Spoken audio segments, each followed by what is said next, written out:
வணக்கம் அன்பு உறவுகளே. இந்த காணொளி முதல்ல நாம் பார்த்துருவோம், பிறகு நாம் பேசலாம். ஒன்று, நெசவாளர்களின் தயாரிப்புகளை நேரடியாக சர்வதேச சந்தைகளில் விற்பனை செய்வதற்காக அரசுக்கு சொந்தமான ஒரு உலகளாவிய இ-காமர்ஸ் பிராண்ட் உருவாக்கப்படும். மேலும் முக்கிய நகரங்களில் வெற்றி தறி விற்பனை நிலையங்கள் ஷோரூம்ஸ் அமைக்கப்படும்.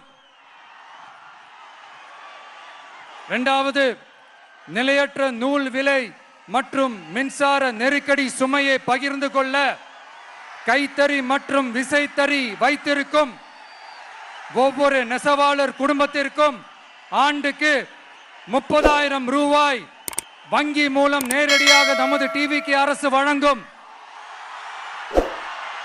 மூணாவது, கைத்தறிகளுக்கான இலவச மின்சாரம் 500 யூனிட்டுகளாகவும்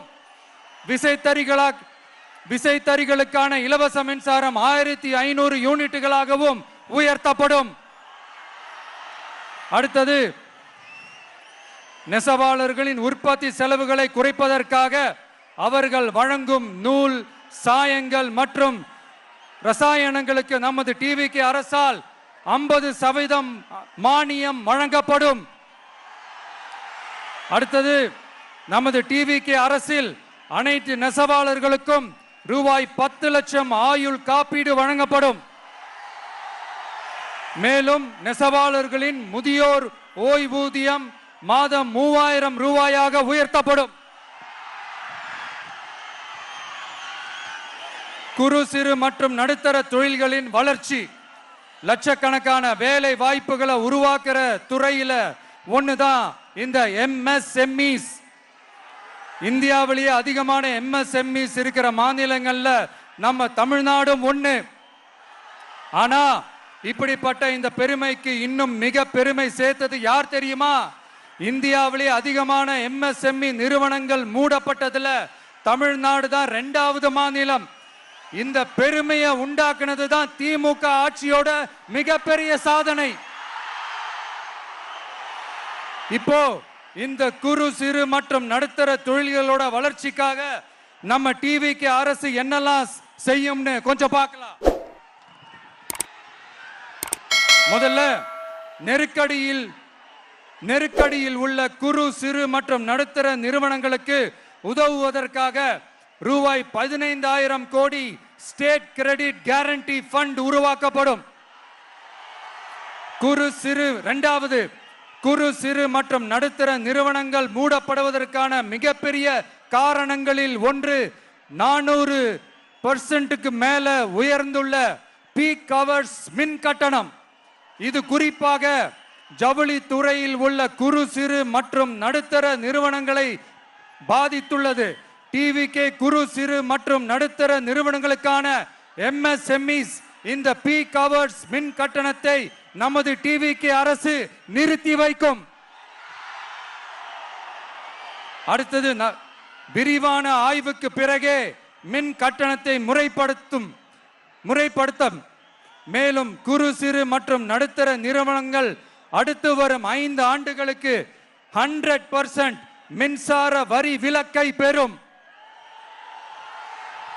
அடுத்தது, குறு சிறு மற்றும் நடுத்தர நிறுவனங்கள் உலகளவில் போட்டி போடுவதை உறுதி செய்வதற்காக அவற்றை நவீனமயமாக்க ஒரு யூனிட்டுக்கு ரூபாய் 50 லட்சம் வரை என்ற அளவில் 35% நேரடி மூலதன மானியத்தை நமது டிவிக்கு அரசு வழங்கும்.